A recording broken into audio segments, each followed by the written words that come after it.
Welcome to Entertainment Mid-Afternoon with your hosts, Megan, and not Megan. Today we will be discussing Kate Chopin, the honey badger of American literature.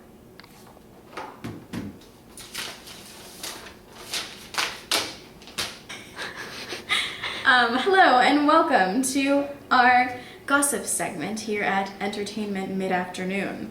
As you all know, we are discussing Kate Chopin today on the show, also known as Kate O'Flaherty by her maiden name. She was born February 8th of 1850 to a very successful merchant father and a rich heiress Creole mother. She attended Academy of Sacred Heart at St. Louis, where she was supposed to study, the normal Catholic teachings, which is kind of far from anything that she ended up doing.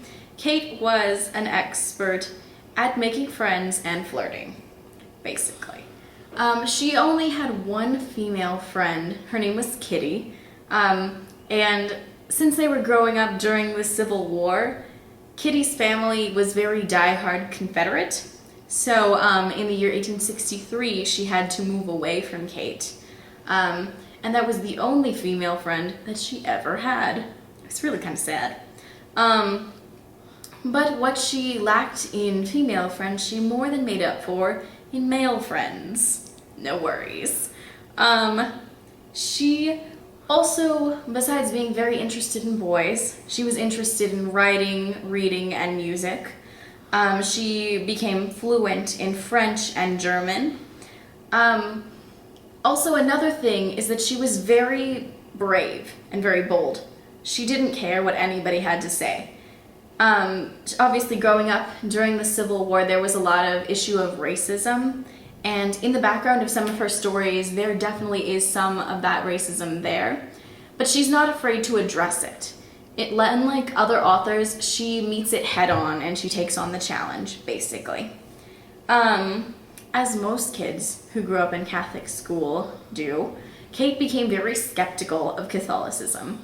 She had most of her family members die on major Catholic holidays, which of course is very discouraging to one's faith. Her brother died on Mardi Gras, her dad died on All Saints' Day, and her grandma died 3 days before Christmas, the same year that her best friend Kitty moved away. Unfortunately, when Kitty did come back, she became a nun, and of course did not really want to associate with the kind of woman that Kate was becoming. So, in 1869 to 1870, she attended debutante parties, of course. She was courted by many men, and she took up smoking, which is, of course, not a very ladylike quality for any debutante. She also wrote her first story. In 1870, she married Oscar Chopin, and they traveled to New York, where they left for their honeymoon to go on to France, Switzerland, and Germany. It was there in New York that she met Victoria Claflin, who was this radical feminist publisher, also a stockbroker, spiritualist, and a future presidential candidate, who warned Kate against falling into the useless, degrading life of most married ladies. Don't worry, she didn't. Spoiler alert. Back in New Orleans, Oscar became a famous cotton farmer. Basically, farmer. And they had 6 kids, count them, 6. John, Oscar, George, Frederick, Felix, and Layla. I would hate to be Layla. In 1879, Oscar's cotton brokerage failed because he was not a very good farmer.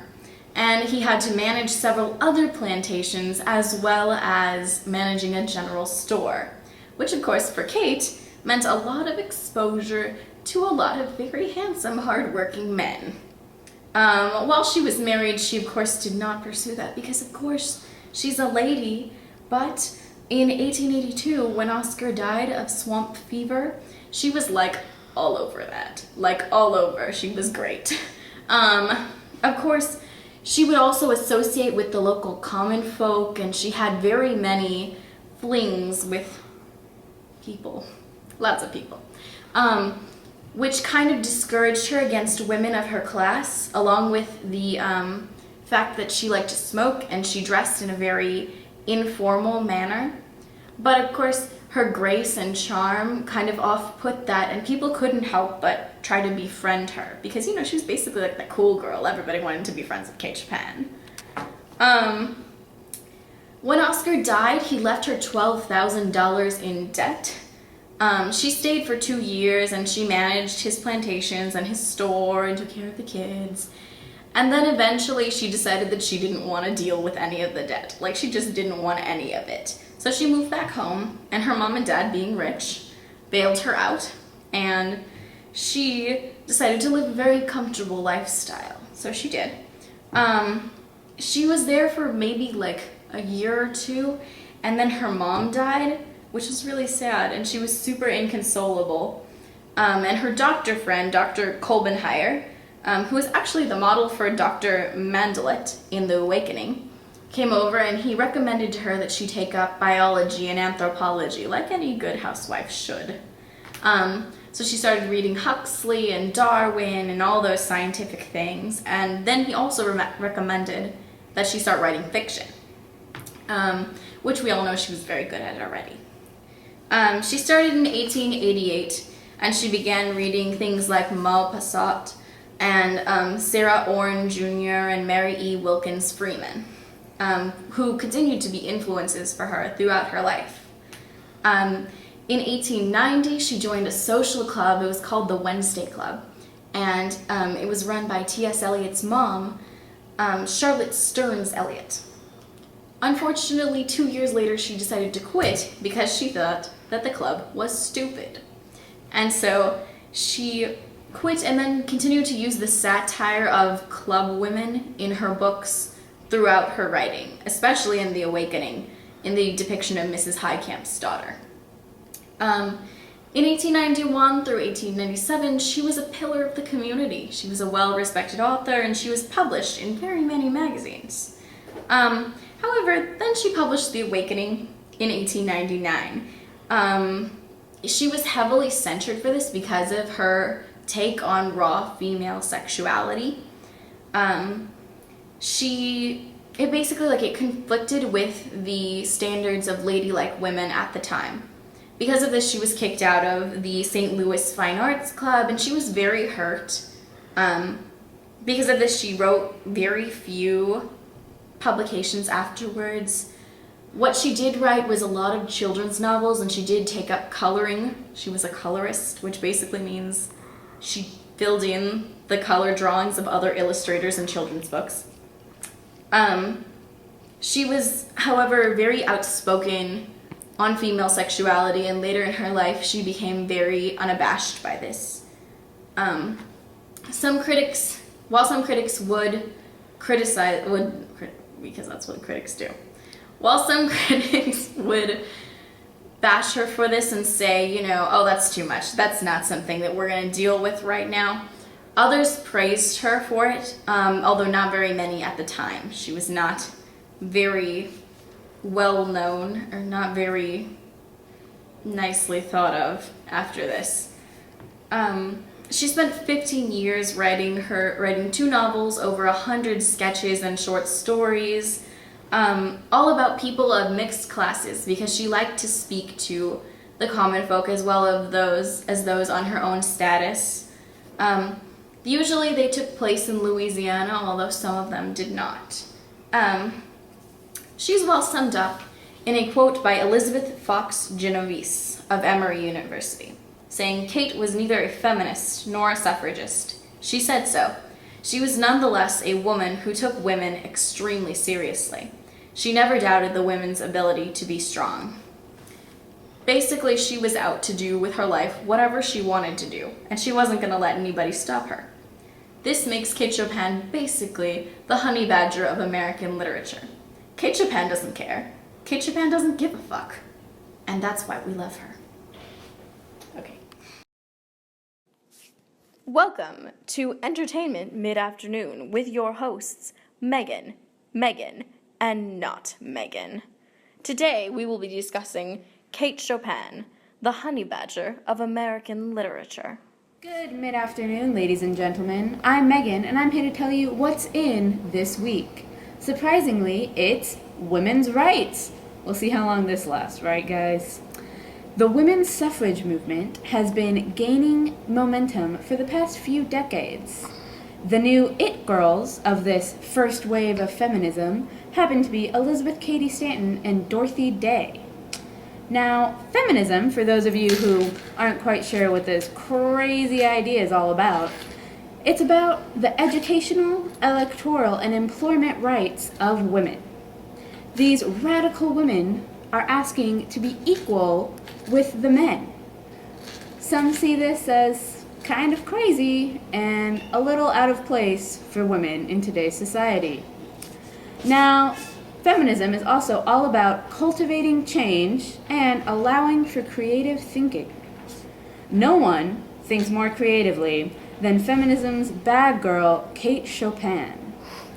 Although Kate doesn't claim she's a feminist, she believes herself just to be an advocate of women doing what women want, she has somehow become the poster child for feminism.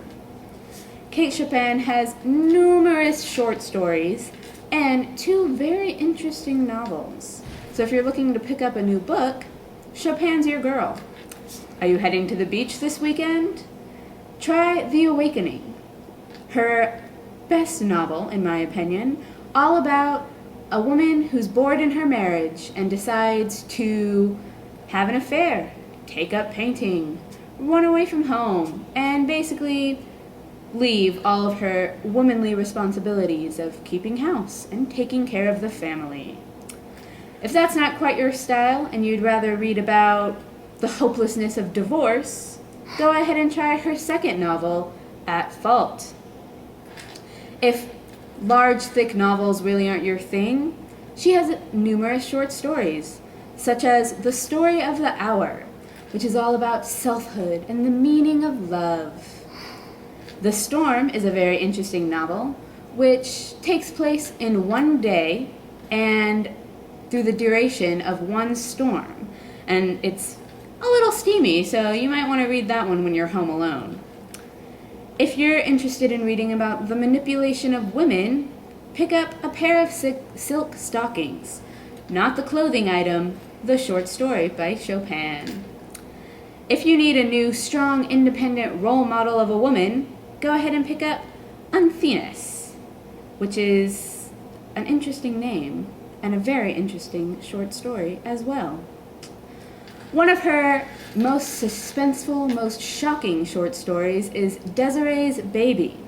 I don't want to give away the ending, but it's definitely worth the read. It's all about race, origin stories, sexuality. It's kind of steamy too, so that's definitely one you should pick up. Now, if you're at home with the kids all day and need something to occupy the little ones while you're reading these steamy, torrid tales, Chopin also has numerous short stories for children that she's written herself and illustrated herself. So go pick up the whole set of Chopin novels at your local bookstore. After the break, we'll be hearing from Fatima on some controversial topics.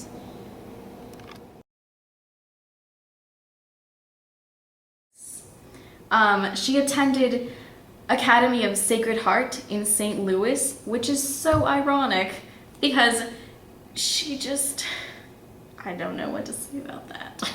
Okay. Adventure to find the printer. Used to be where the microwave is. Yeah. And now. Is it-